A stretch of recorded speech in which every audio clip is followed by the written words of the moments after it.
Hello everybody and welcome to the Casey Sportsman Series Duels here at Texas World Speedway, and we are getting set to go for this second set of dual races as we have for the second series, and this is going to get exciting. As for the first race, on pole we're going to have, I believe, Ricky Dixon on pole for this one. Actually, no, Jennifer Power. Ricky Dixon was in the second row. Jennifer Power, a new driver to this series, but not a new driver to the MSCA.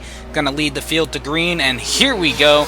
Green flag is in the air. We are racing here in the first duel.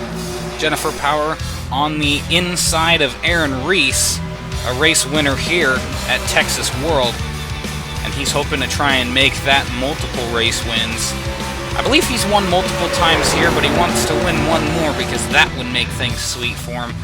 This race is actually one of the few bucket list items for some of these drivers, but Ricky Dixon trying to make his presence known as he moves to the inside of Jennifer Power in turn 3, and he's going to take that easily from the 76. Jennifer Power, kind of an inexperienced driver. She did run the Truck Series last year.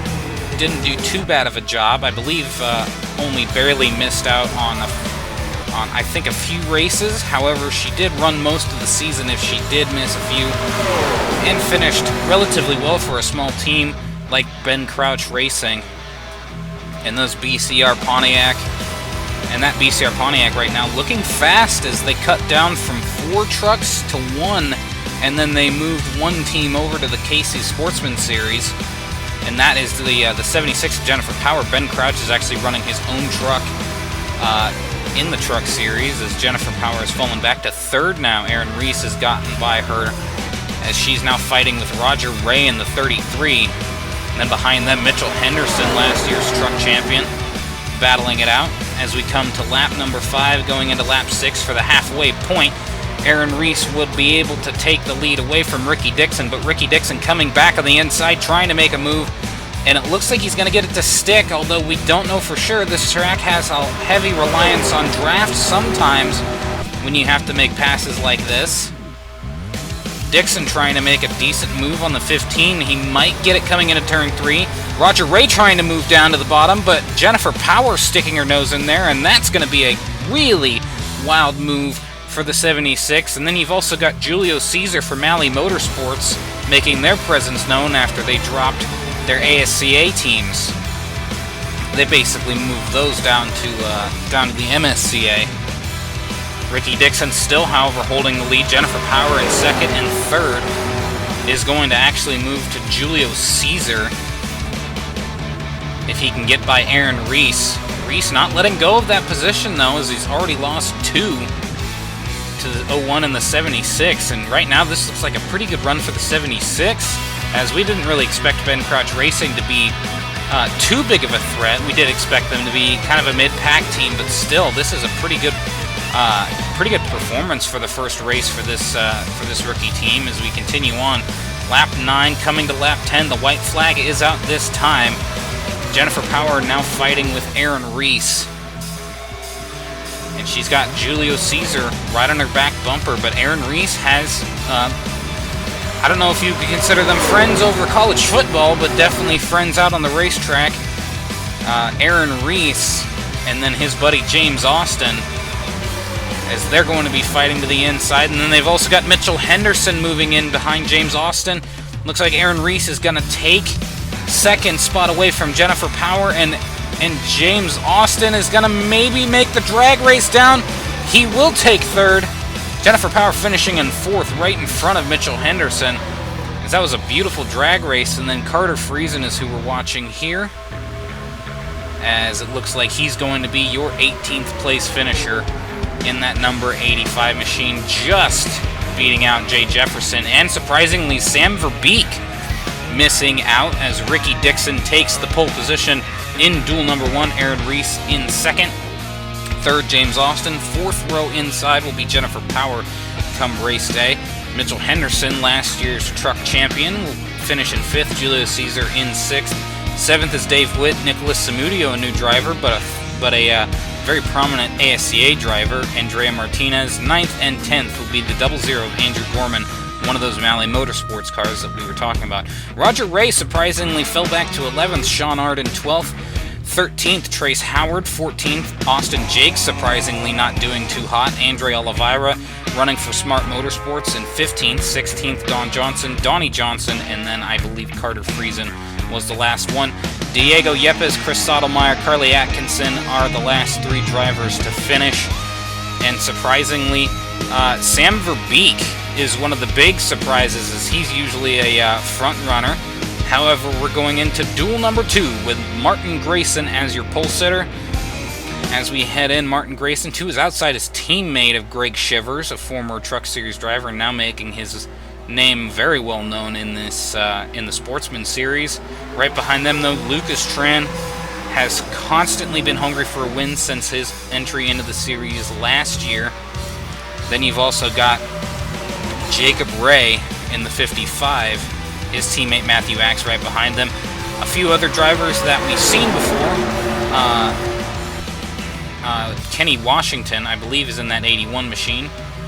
And then the 0 of Eric Monaco, who ran for the dying Bonneville Racing last season, now in a new team with Malley Motorsports, is Lucas Tran, making himself known, his presence known. Eric Monaco to the inside of Jacob Ray, and it looks like they might go 3 wide down the front stretch.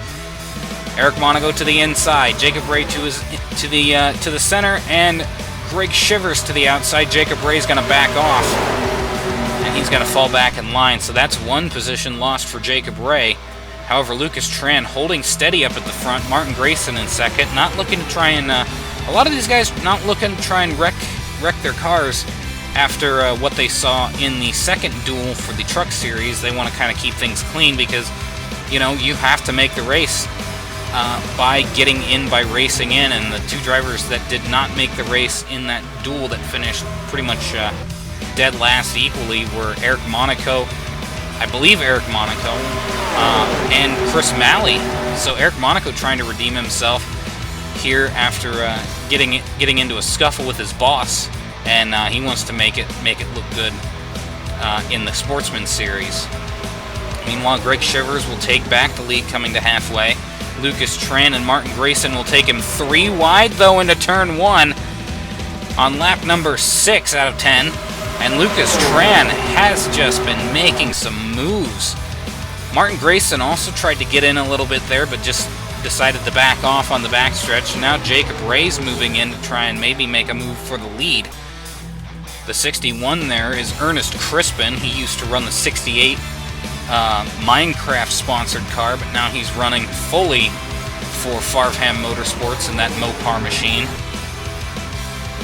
as that team was merged in with, I believe, Ernest Crispin's own team, Mojang Motorsports, running the Minecraft sponsorship. I don't know how much, if any, he was getting in sponsorship from that, but he wasn't too fast of a car during that tenure. But now look at where he's running right now, and almost some contact between Matthew Axe and Eric Monaco. Monaco smartly backs off as we continue to watch Greg Shivers try to battle it out with Lucas Tran. It's been these 3 for pretty much the entirety of the race. You've had a few other drivers try to make some moves, but they just haven't been able to get into the top 3 because it's been hogged by Lucas Tran, Greg Shivers, and Martin Grayson, as we're going to move on to about the final lap, and Greg Shivers would eventually make the pass on Lucas Tran as we come down to the white flag. Jacob Ray finally making into the top 3, but now Martin Grayson wants that back, and then Lucas Tran also wants to take the lead on him. Greg Shivers and Lucas Tran have been the top 2 in the class of this duel, and it looks like Lucas Tran might fall back another position. He's going to probably fall back to 3rd if he doesn't get the good corner. If he doesn't get any good corners here in 3 and 4. But Greg Shivers undoubtedly will win this duel. He will take the outside pole, and Lucas Tran will barely edge out Jacob Ray. And that'll be your top 3. Martin Grayson and Ernest Crispin will round out the top 5. And as we look back, Ernest Crispin's teammate, David Wilson, actually in front of Alan Eberhard, which is a big surprise to see Alan Eberhard not make the race. In front of him, is the 37, Hergil Arvin Alonso. He ran unsponsored last year, but got sponsorship from Come and Go this season. And Greg Shivers will be the outside pole sitter come race day. Lucas Tran finishing second. Third is Jacob Ray. Fourth is Martin Grayson. Fifth, Ernest Crispin. And sixth, rookie Gerard Aron for this series. Also a Copperhead Amateur Series driver. He's basically using this as his team is basically using him down in this series to practice in those cars. Kenny Washington 7th. 8th, Matthew Axe. 9th, Eric Monaco. And 10th is Marshawn Anderson. Norm Mantiel and Annalie Whitmer. Surprising to not see them towards the front. Haruma Kakana, Willis Lewis, TJ Hanley, a new driver in this series as well. Nicholas Wade for Rogers Racing. Hergil Arvin Alonso and David Wilson. We'll round out your field. Alan Eberhard and Xavier Carlson. Some two big emissions.